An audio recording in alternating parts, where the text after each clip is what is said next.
how to go at it because a lot of... Testing, 1, 2, 3. Okay, that's all I wanted to know. My history goes back to the summer of 1916 is when I graduated from the literary school at the University of Michigan, and then I was the head male counselor there for 3 summers. The property was located on Jefferson Avenue near Mount Clemens on Lake St. Clair. And this picture here shows the sign of the Fresh Air, the old sign of the Fresh Air Cottage. And we had no trained male counselors. Usually some of the older boys helped us.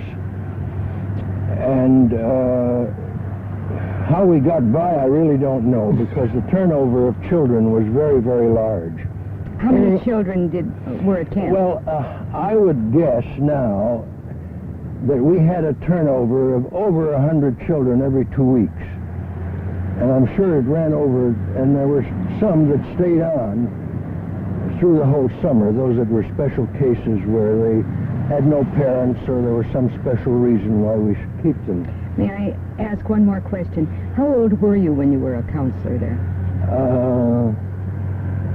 19. And in 1914?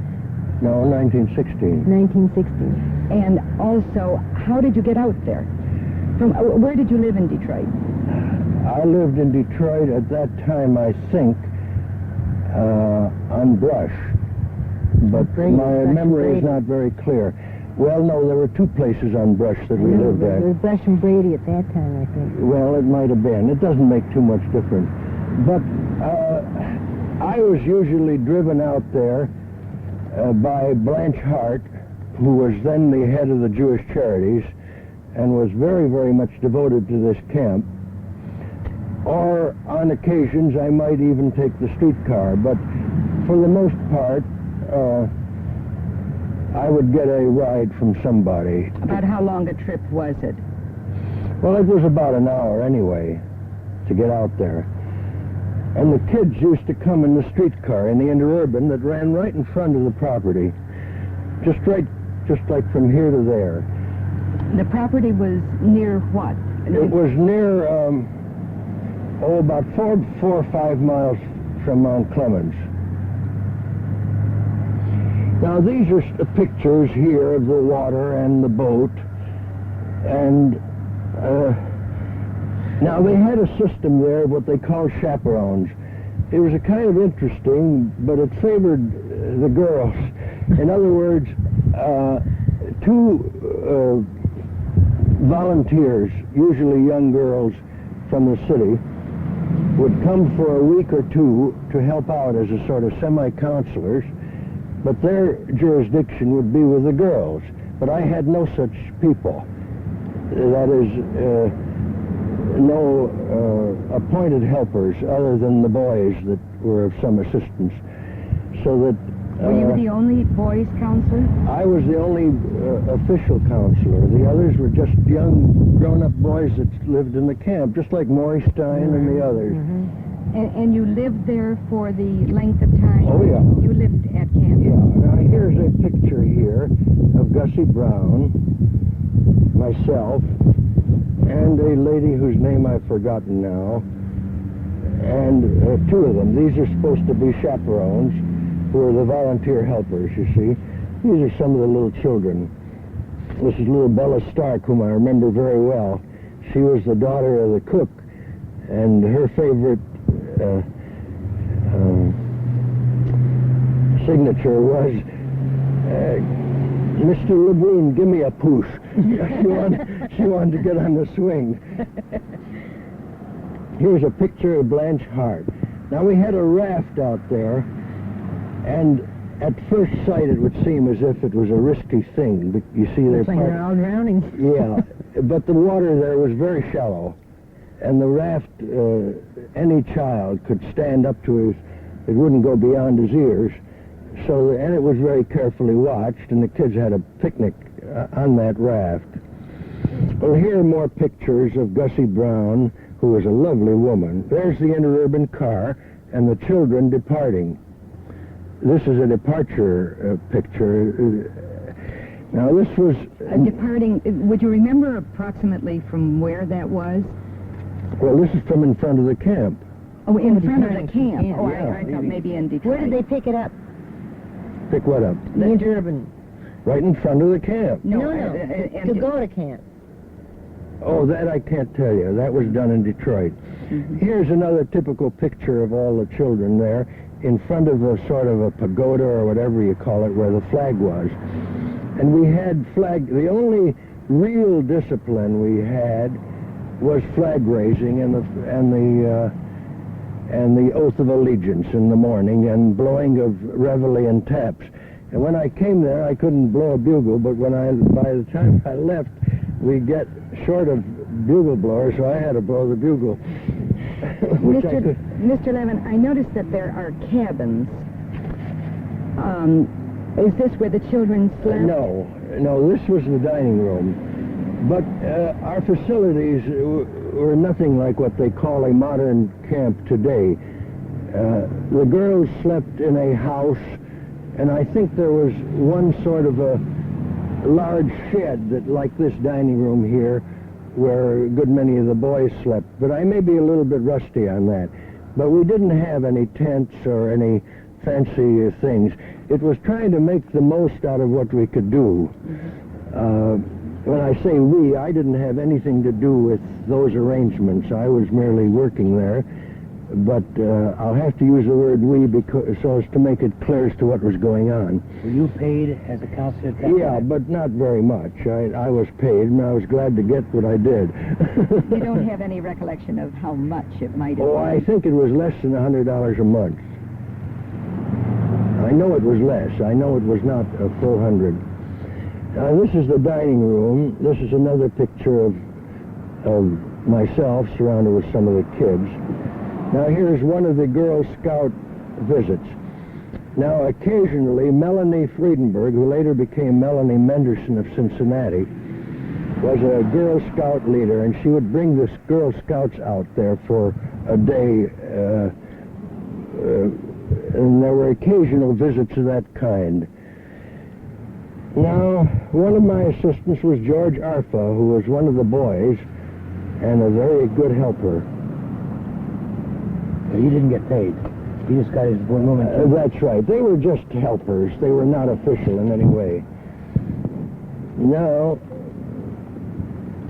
I could talk about these individuals, but we'd get into too much. Here's one of me and Sadie. Yeah, that Sadie was one of the chaperones there. Now here, I would usually give the kids boat rides. Now again, this looks, well now, so many piled in the boat, but actually it was a flat-bottom boat and we never got out of shallow water. The only element that we had to be careful is that there'd be no panic or anything in a boat, but it was perfectly safe because look at my picture there of where the water is. You see, we never went out where beyond, and the boat was a flat-bottom tow. You'd have to work awfully hard to tip it over.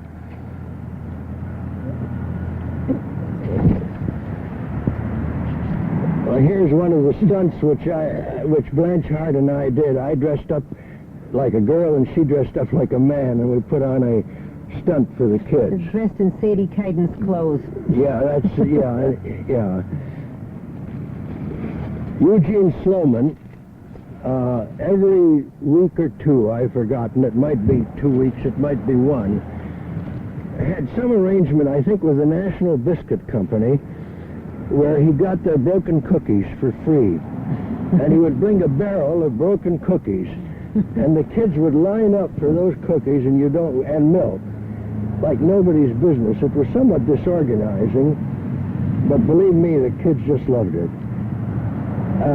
Here's the boat again, you see. Look at the number of kids in there, but it looks overloaded, which it is.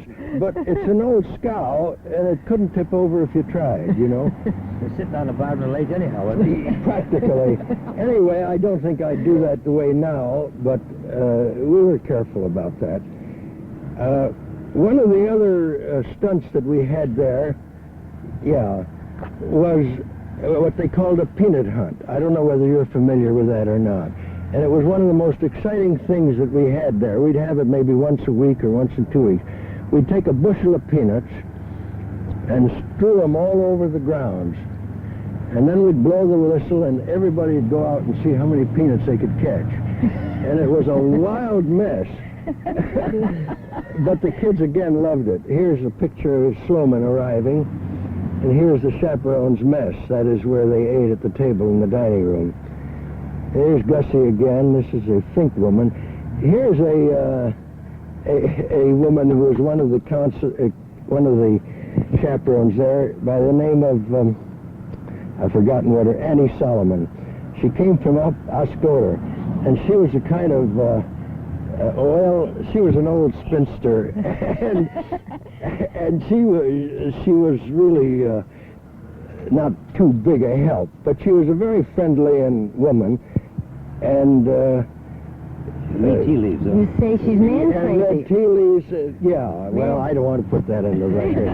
She's been gone a long time ago, but she was about she must have been past 40 at the time. But she acted like she was 18. Here are some more pictures here. Here are some of the carps. One of the carps later joined a circus. He became a tumbler, but I lost track of him. Here's a picture of Sloman arriving. Oh yes, the girls did wear, I think they wore midi blouses. You could call them uniforms, but the boys didn't. Were the girls given the blouses? I don't think so. I don't think so. Here's another picture of the boat, you see. And the main part of the boat ride was that I'd have to tell them stories. And this was, usually the ride lasted about 15, 20 minutes. We would go along the shore of the lake. Did you have just the one boat? Pardon me? Did you have just the one boat? Well, I think at the time we had the one, and then later we got another boat. Later on, I gave the camp a number of boats, and that was years later. Here's a picture of the peanut hunt. After I think they've already caught the peanuts. They've gotten the peanuts. Mr. Levin, how was food out at camp, and where did it come from? Well, I don't know what you mean, but where it came from, Women brought it out? No, we had a regular commissary there, a regular cook, and the bread was brought from Mount Clemens, I know that, and it was all supposed to be kosher, and they shopped. I don't know the details of the kitchen very much, but the food was brought in. We had delivery people who would come and bring things. I vaguely recall that there may have been occasionally some problem about delivery of meat and when it would come or when it wouldn't come, but that's very vague in my mind.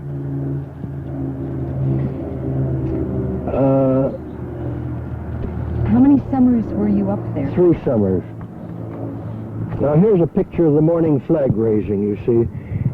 We had to have something like that because otherwise there would have been no regulation at all. And this was something the children looked forward to, raising the flag in the morning, and we would blow taps at night, and the flag lowering too. That was flag raising and flag lowering. Here are 2 of the kids in some stunts. These are the Schiffman girls. There's Golda Brown. I put their niece to Gussie, a secret love, undeclared, just a crush.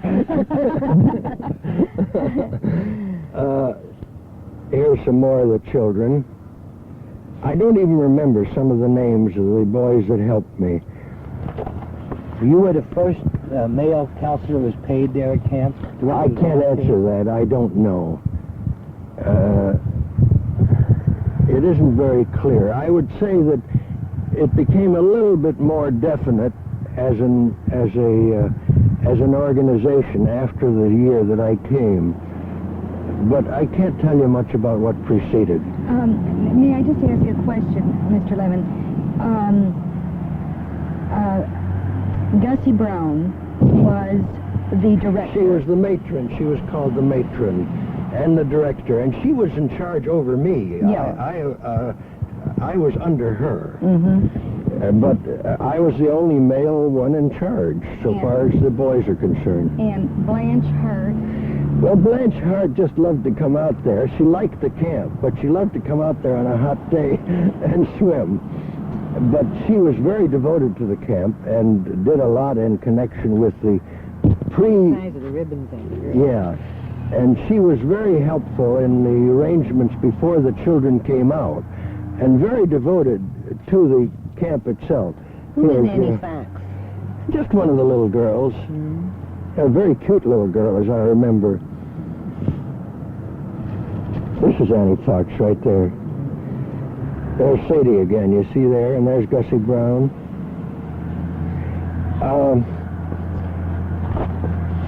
But I don't want to get the impression that I'm disparaging Blanche Hart's efforts, because she was very, very helpful and very kind to me and to most of the people there. She was quite a different person out there, I'm told, than she was as the superintendent of the charities. Isn't that interesting? Now, I don't want to be quoted on that, Okay, all right. but She looks awful young. yeah, that's a little Stark girl. How young did they take them? I think it depended to a great deal on circumstances. This little girl was the daughter of the cook, so that. But here is one of the Carps. They were at the time, one of the problem families under the care of the United Jewish Charities, and so was little Curly Nathan, and he was a charming little kid. And he had another brother, Hyman Nathan, which I could tell you a lot about, but that's a long story. But they came fairly young, but you can take a look at the picture. There weren't many that were really toddlers or anything like that. Did anybody pay, or were they all there as on the auspices of the community? Well, no, there were no scholarships. It was just, I'm reasonably sure now, as I look back, that nobody paid. Nobody. In fact, payment would be a disqualification, I would guess, because it was all under the auspices of the charities. Actually, at times, the persons that were sent out largely not so much to give them fresh air as to help solve a family problem at times, and we had to be aware of that. I remember in the family party once, in writing a song about Maury Myers, Celia told us that he was sent home from camp because he had too much money. They would not let him. I don't recall that, but I could imagine that's true.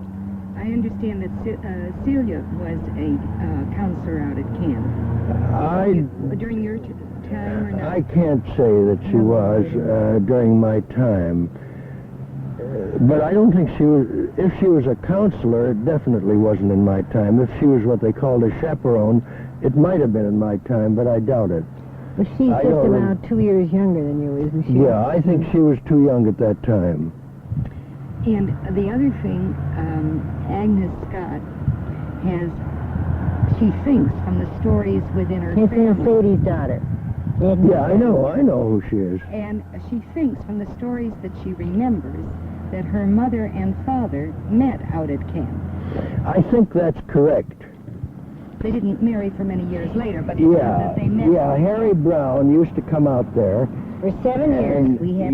yeah, that's 7 right. years. Harry Brown took an interest in the place. It was his, and so did the rest of his family. Florence used to come out there, Florence Brown and Jane Brown and Harry Brown. And if she says they met out there for the first time, I guess she knows what she's talking about. Well, she just thinks that she Yeah. remembers hearing that. Here's the picture of the camp from the lake. You can't tell very much, but there it is. There's flag raising again. Now, one of my helpers was George Arfa, and George Arfa only had one leg, but he was a terrific help there and a very kindly, genial fellow, and he used to help giving the children rides, too. See, I have a note here, no trained counselor. On rare occasions, usually I take that back. At the end of the season, there was usually a weekend party for the people that had been coming there. That's the end of the pictures. Now, let me see if I can think of anything else. Maybe if you ask me some questions. I have a whole group of questions, just, that we put together, and we're not too sure whether they're anything at all, but we know that the dates you participated were 1916 to 1919 as a counselor. That's correct. And the name counselor was never heard at that time. I was supposed to be in charge. That's what the counselor is a fancy name that came in later. Go ahead. And we wondered if you remembered, and you have given us some of the names of others that were with you at the time, but you've mentioned some of them through the pictures. You mean, when you say with me, what do you mean? Well,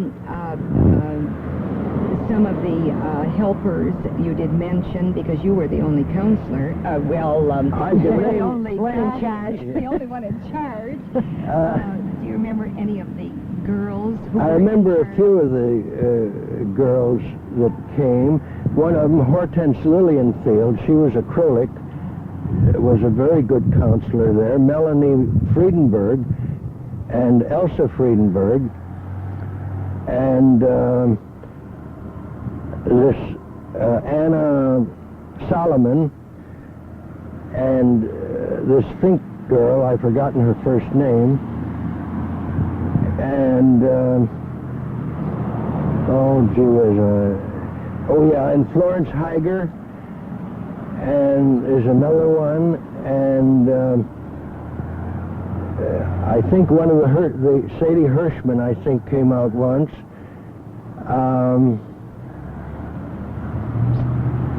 I'll see if I can think of some more. Now, Maury Stein was a camper out there. Yeah, he was a camper. He was not he really hadn't gotten to the point where he was a helper, but he was one of the older boys.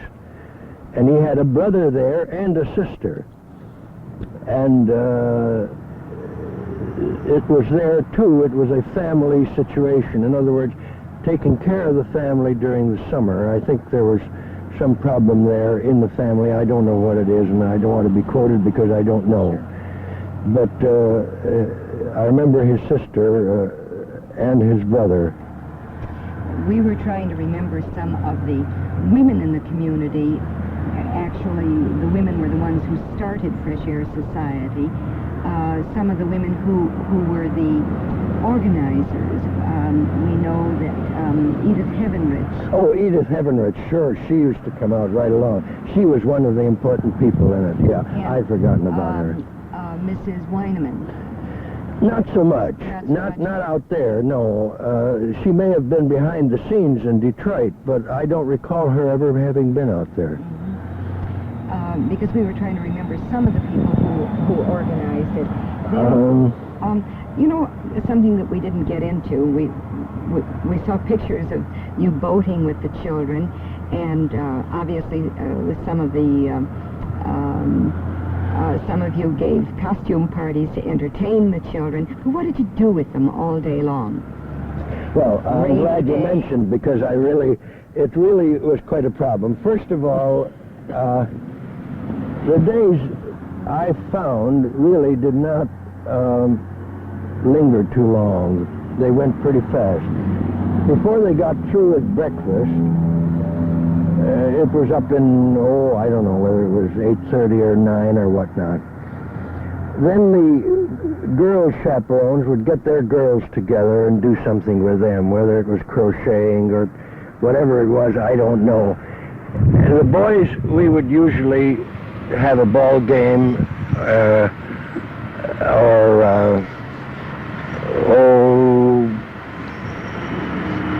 play some games. I can't remember now what games were played. And but in the main, you'd be interested in knowing that the kids pretty much were able to take care of themselves.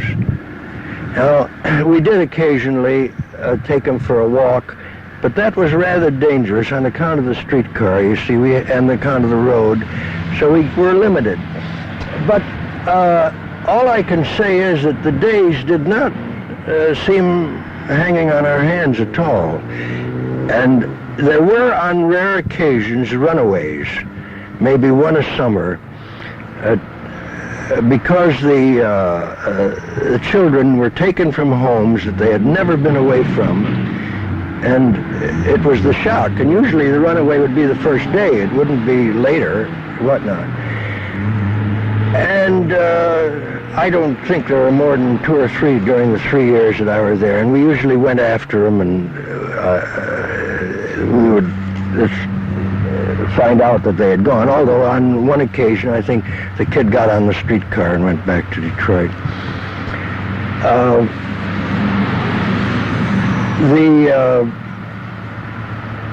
I had something on my mind I was going to say. Well, as so far as the boys are concerned, it was mostly games and then the boat rides. And when you got through giving them boat rides and the games and whatnot, the day was pretty much over. And they went to bed fairly early. But the one rule that we followed was that the children were there for a good time, and that they were not to be excessively disciplined. In other words, we weren't going to reform them in 2 weeks' time. And I don't think you realize the difference there is between running a camp and changing children every 2 weeks, 100, and having kids in one camp during a whole summer. There's quite a difference. And so before you really got to know the children and organized them in any even small way, they were ready to go home. So that literally it was a fresh air camp. That is, we took them into the country in front of the water and away from the heat of the city, and it was a change of environment for them, something to know and to talk about and so forth. Excuse me, Mr. Levin, did you have 4 sessions then, would you say, of 2-week periods? I would say about 4, yeah, but don't hold me to in July and August, or June, July and August? No, I don't think June, I don't think it started in June. I think it was July. It was July and August, and I would say about every 2 weeks there was a change. And the kids would pile in, you know, and we'd give them a preliminary little talk before they got themselves adjusted. And there was quite a little hell-raising, too, you know, amongst the boys, pillow fights and things of that sort. I'll never forget once I looked in through the window of the house where the kids were asleep. I thought that one of the mystic clouds of the Bible had gotten into the room. It was all cloudy with feathers.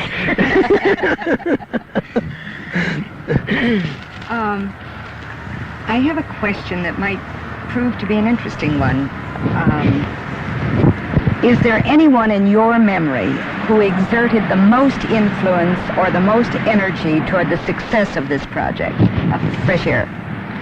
Well, I wouldn't want to, you mean during my stay? Oh, yes, sure. I would say that's a group. I wouldn't want to single out. I would say that Gussie Brown was a very devoted matron of the place, and we were all crazy about her, and so were the children.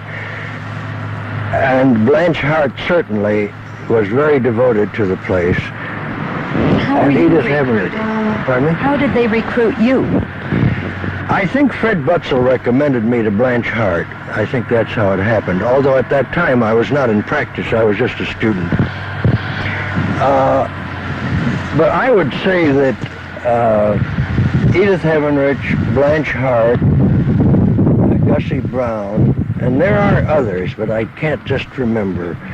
later on, after I had been away for some years, I know that some of the women like Josephine Welt, was that her first name? Josephine Welt, and I don't know that hers was so much the fresh air camp as it was the Council of Jewish Women camp. I think that... Jetto. You're speaking of yeah, she was on the other camp. But later on, what was the name? Oh yeah, the Rosenthal lady. That's Maxine's mother. Maxine's mother. Yeah. In later years, took an interest in the camp. I know that.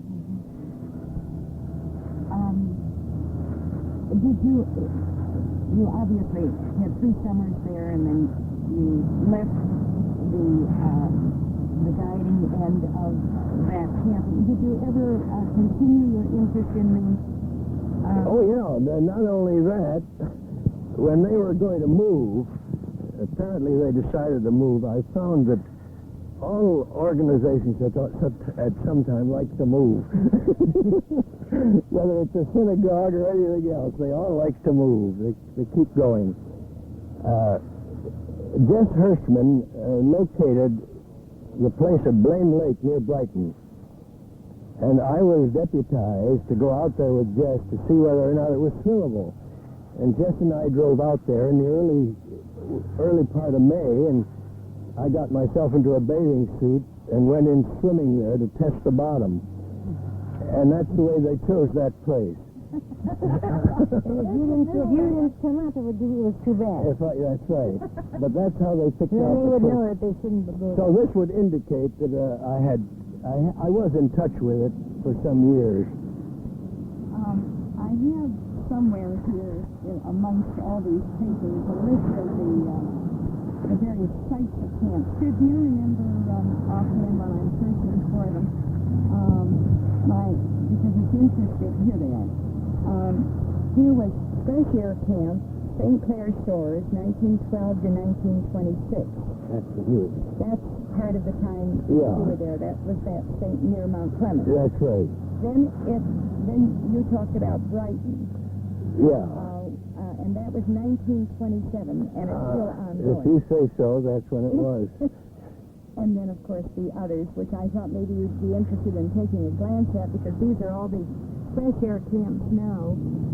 One at Ortonville, which opened in 1950, and these are up in the Upper Peninsula. This is the one with Hicks.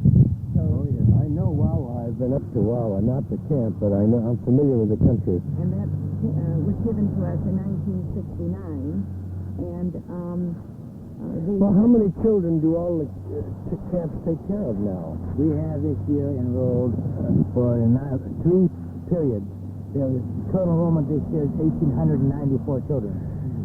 We've had as high as 2,200.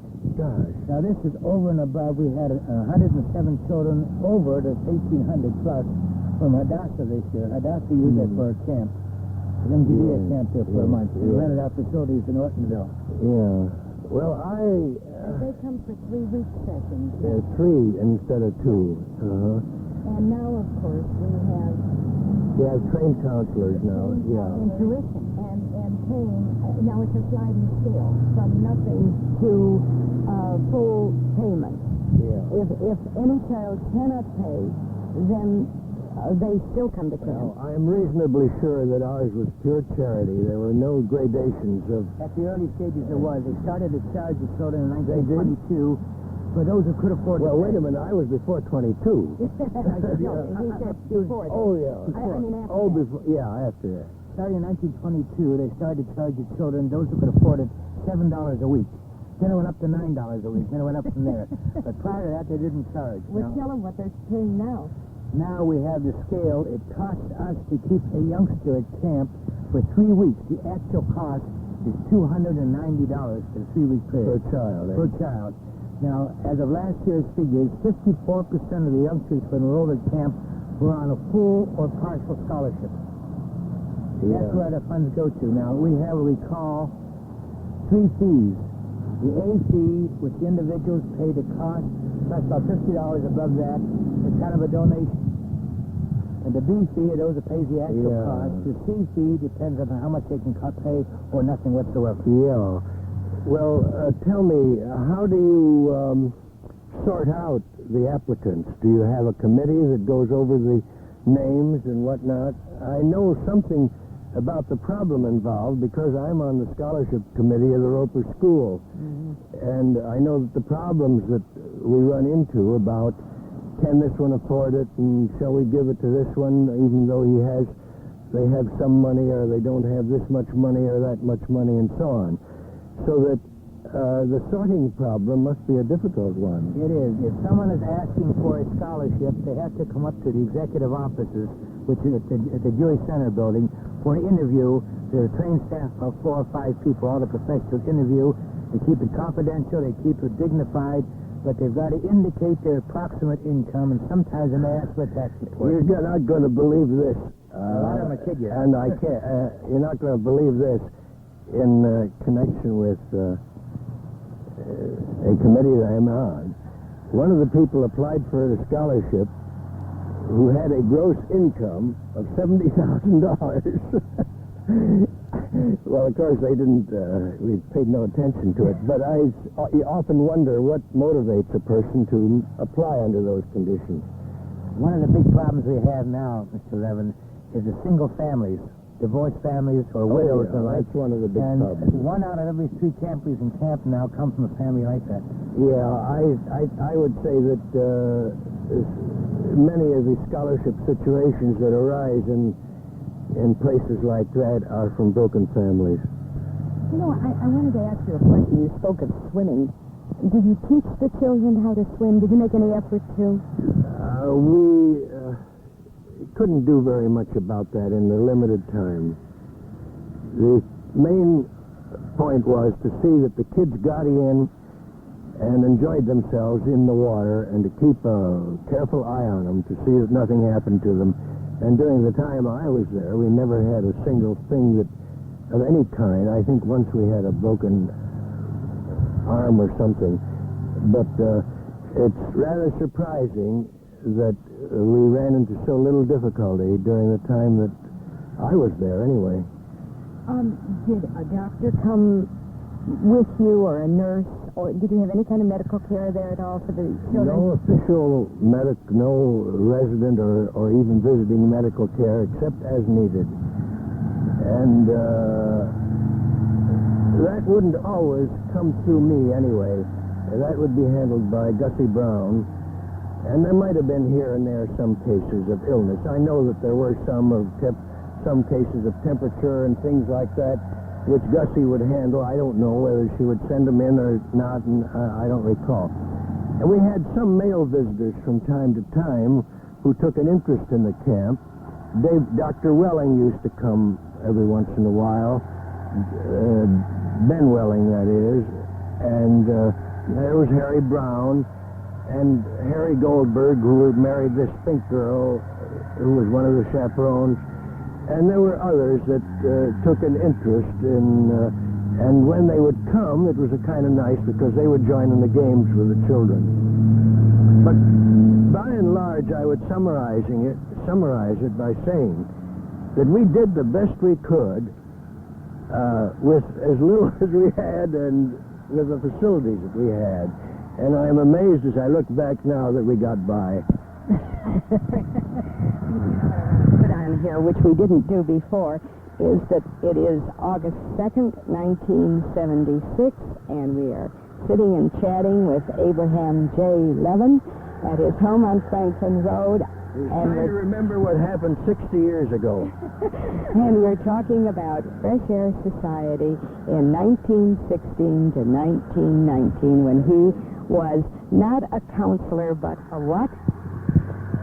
A group leader. A group in charge of the boys. In charge of the boys. And partly aided by pictures which I've had in this book here. And one other thing, how many boys were you in charge of? We never talked about numbers. Well,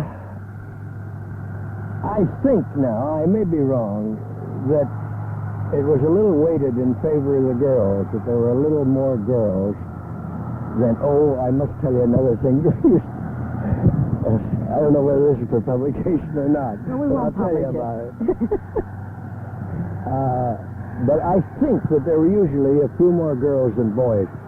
But one of the things that kind of rubbed me the wrong way while I was there, but it had to be done, apparently, was that, well, to go back, a man by the name of Zenner was in the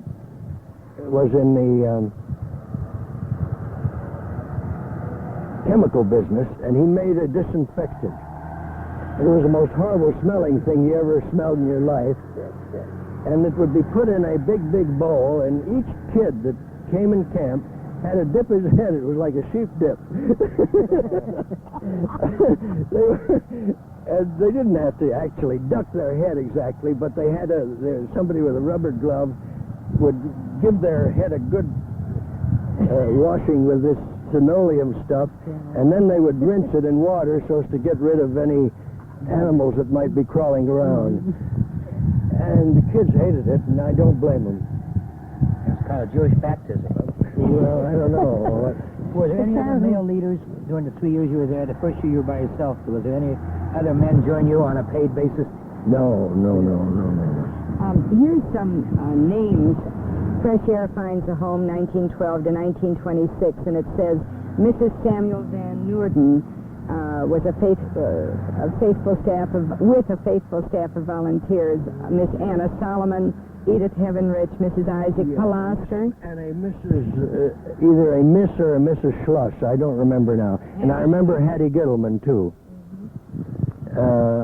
Related to the Hannah Schluss family. I think also... And here is your name, excuse me. Yeah. Miss Augusta Brown became camp director in 1915, and Abraham J. Levin came the next summer as the first paid counselor. All right. Written up. See?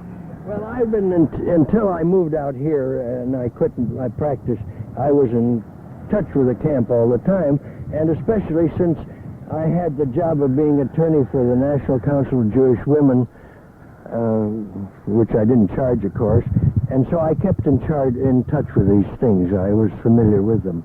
And for years, I used to give them a boat every year. This is one of the things that I mentioned was that linoleum. One of the problems we had was flies, strangely enough, in the dining hall. And we had a preparation that was made, I don't know who it was, once a week. We would kill off all the flies. But the problem was created by the fact that there was always running in and out of the door, and, the door open. And it was one of the big problems out there, but we managed fairly well to keep it fly-proof. But it had to be watched. Incidentally, you may be interested in knowing that the original concept of the camp, when it was started in 1902, is still being maintained. No matter how crowded the camp ever was in the biggest peak period, the youngsters who needed the care had priority. Those who could afford to pay were not accepted. Well, that's good. That's good. Maintaining the same philosophy and theory. Well, that's good. Actually, that was the only way in which the camp was run, I'm sure, when I was there. You know what we're all about. I'm sure Pauline told you. This is the 75th year of Fresh Air Society and Camp Tamarack, which has developed from the Fresh Air Camp. And we're going to celebrate it on Saturday night, November the 6th, at the Jewish Community Center. And really what we're doing is interviewing you to get some idea of some of the people who were there and who really were in it at the beginning, and we are inviting you to be our guest that night. Well, I'll try and remember that date. No, I'm going to call you, don't worry. I suppose there'll be a notice. There will be a notice, but meantime, we want you to be our guest. Thank you. Well, that's very We'll be going, you can go with us. Okay, fine. I wish I could think of some of the other names. I had hoped that these pictures here would show. Now here, this is a girl by the name of Gordon. That was Harry Gordon's sister. I'm pretty sure. Which Harry Gordon? The one who studied to be a rabbi and later got hurt. Charts that when we were kids. Remember there was a Gordon. I don't know. That's Uncle Lou Gordon's house. No. That's Abe Gordon. It's another Gordon outfit. But there was a Harry Gordon that was always sitting on the bimmer. A bald-headed man. A Gordon. I'm sure that he's been away from Detroit for many years, and I think he's passed away. Now there's Mrs. Sloman. I can see her picture there. I'm looking for other...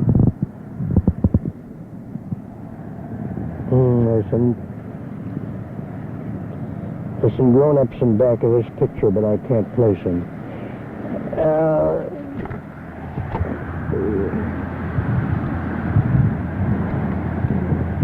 Now, this person I know, but I don't remember her name. Do you suppose some of those pictures would blow up? Could be blowing up? I could loan you this if... Would you? Yeah, sure. If I took care of it with my heart and my soul? It's already served a good purpose, so I won't worry about it. But I'm sorry, here's one of the Schiffman girls who was a chaperone with Golda Brown. Here are two of the individuals here. Is this Curly's writing? Pardon me? Is this Curly's writing or yours? I think it isn't writing, it's printing. Okay. God almighty. Such as it is. But it's mine. Taps. Well, I don't know. You can pick. Miriam Friedman, who's a niece of Mr. A.J. Levin. Do you have any questions that you'd like to ask your uncle about, and see if you could spark some memory? No, which interurban was that? There was one, the only one I remember was the one going on Woodward. Where did this go? No, this is the interurban that went along Jefferson Avenue, part way through Grosse Pointe, and then it made a turn and then came alongside there. Is that considered from the sublime to the ridiculous, or the other way around? I had one interesting experience that's personal. When I was taking my senior year at the University of Michigan in the lit course, Professor Turner asked me to address the class on the subject of disarmament in England in the early parts of the century. And which I did, and that was the end of that. On the west side of the camp lived a family named the Girardins. And one day, a young girl comes over from the Girardins. She says, "Are you the gentleman that talked to us at the University of Michigan?" So you see how these things go. Is that a brother or father who was a newspaper man and became the police? I don't think so. I think it's a different family. When did you graduate Michigan? My lit graduation was in 1916, and then I came into the camp at the time. Did Grandpa ever go out there? I don't think so. I can't remember. Because, you know, they used to go to Mount Clemens. Yeah, I may have driven him out there. Grandpa being Rabbi Judah Levin. Yeah, I may have driven him out someday or so, but I don't think he was there as a visitor. Did they conduct any services? I was going to ask, did they maintain Shabbos and conduct services? No, not to my recollection, there were no services. Now that would surprise me, because they have them in all the camps. And they had kosher food. Yeah, well, you see, we lived in a freer atmosphere. Yeah, there you are. Was the food kosher? Oh, yeah. Oh, I'm positive the food was kosher. Mm-hmm. But I didn't think, and I don't think Gussie Brown thought, that we ought to involve religion into such a short stay with children. I think that I have my doubts about it anywhere. I mean, where people are for a short period, and you get a mixed group of people, and figure that you have to save their souls in 2 weeks. Have you any recollection from where the children came? I'm talking about backgrounds too, where they're Russian derivation, German derivation. And where did these children live in Detroit? Well, they lived mostly in this, what we'd call the slums, in the Hastings Street environs, that whole area around there. And Was it slums then, too? yeah, I wouldn't say that every home that the children came from was a slum. But that would be unfair because these children that were sent there were selected because of special situations. But that doesn't mean that every case was a case of what you would define as a slum. I was going to say that. Who selected them? I can't answer that. I think it was Blanche Hart and somebody to help her at the Hannah Schloss Memorial. Well, how did they get to Blanche Hart? I can't answer that because I had very little to do with Did that. Frank Wetzel have anything to do with it? I don't think so.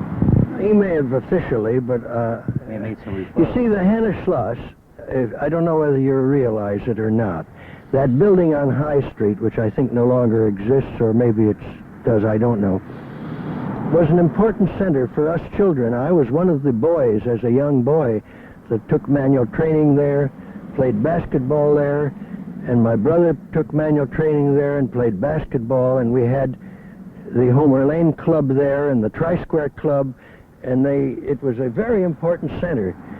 And that, it just shows what could be done with a relatively small amount of money. I'm not demeaning the amount that the Schlosses gave, but with what is today would be called a mere pittance, they erected this place, which became a very important social center. And then later, Bernard Ginsberg put an addition to the building, which also didn't cost any fabulous sum. And it was it was a center that was very, very much used. Did Golda have much to do with the Fresh Air Society? Not to my recollection. I do think that her sister came out once as a chaperone, but I can't even say for sure. But I'm pretty sure that Judith did. Was there any continuity during the winter months with the children who went to camp? Did the chaperones stay in contact with any of them or try I to don't meet think with the them? chaperones did, but I do think that the center, that is Blanche Hart's organization, was in constant touch with families. That was her job. You are not specifically interested in anything to do with Hannah Schloss. No, but, you know, whatever Mr. Levin recalls, because many of the Hannah Schloss, what we call Hannah Schloss old-timers, some of them are still meeting. These were the groups that I was asked some years ago to join one of these groups, and one of the reasons I didn't is that I don't like to drive into Detroit any more than I have to. In fact, I definitely try to avoid it. You know, the new center is out here. I know. It's out here somewhere. Were you brought up approximately the same time as Danny Cohn, who became Dr. Daniel Cohn, and Irwin Cohn? Irwin Cohn and I were classmates. Oh. Danny Cohn was a younger brother whom I didn't know very well, but I knew Irwin. And Irwin practiced law when I did, but I haven't been in touch with him for many, many years. Because I remember they're talking about the Hannah Schloss building. Well, his father had a building on the corner of Winder and Hastings. That's my recollection of the Cohns. Now, beyond that, I can't tell you too much about them. But I knew Irwin very, very well in the years gone by. And I understand he's become an important member of the community now. He's been ill, and Danny passed away a few He years did, eh? ago. Danny became a dentist, didn't he? Doctor. A doctor. A very fine one, yes. Mm-hmm. But I haven't been in touch with Irwin. You mentioned where you lived at 1916. Where did your family move from that time? After 1916 period, what was the next move of your family? To Brush Ferry. I'm not sure that I get your question, but I'll... You want to know where you moved from Brush and Brady? Oh, we You moved to Brush and Ferry. Brush and Ferry Avenue. Yeah. I was The just trying to- corner. Yeah. The corner there is it's Yeah. a Negro hospital now. Is that what it is? Yeah. Mm-hmm. And we lived next door on Brush. Oh, I. Yeah, Brush And Harold Robinson and we shared a backyard, and Karina you used Hillman to- lived yeah, 2 you doors lived around down. the corner. Rabbi Fisher lived next door Yeah. to them. And, no, the Chevises lived next door to you. There. Yeah. Where did you go to school, Miriam? Balch Balch, as we all did. and Yeah. Seder. Yes, and I Well, lived, you I know, lived on Medbury. I don't and my like to grandmother lived on go Frederick. back to these types of older people that say, you know, when I was a young man and all that malarkey. So, but I do remember when the grass grew between the tracks in Detroit, past the boulevard. Yeah. Yeah. At the boulevard and Woodward, the streetcar tracks were not paved. It's just the interurban tracks were there. Just the interurban yeah, track. I remember that too. Yeah. So Listen, you're not so old. I remember it too. you remember and I that? was just eh? a young kid. Well, I didn't know when it I do. changed. I didn't know when it changed. I remember around Palmer Park and in that area between 6 and 8 Mile Road. But there was another incident I was going to recall, and it slipped my mind. If it comes to me, I'll tell you. You'll give me your name and address when before you. We'll write it down for you. Yeah, and if something comes up, I can let you know. Oh, we'd be But delighted.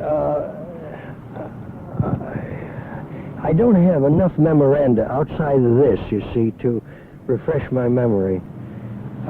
That's a gold mine in itself. But that is important because it gives you a picture of the camp in action.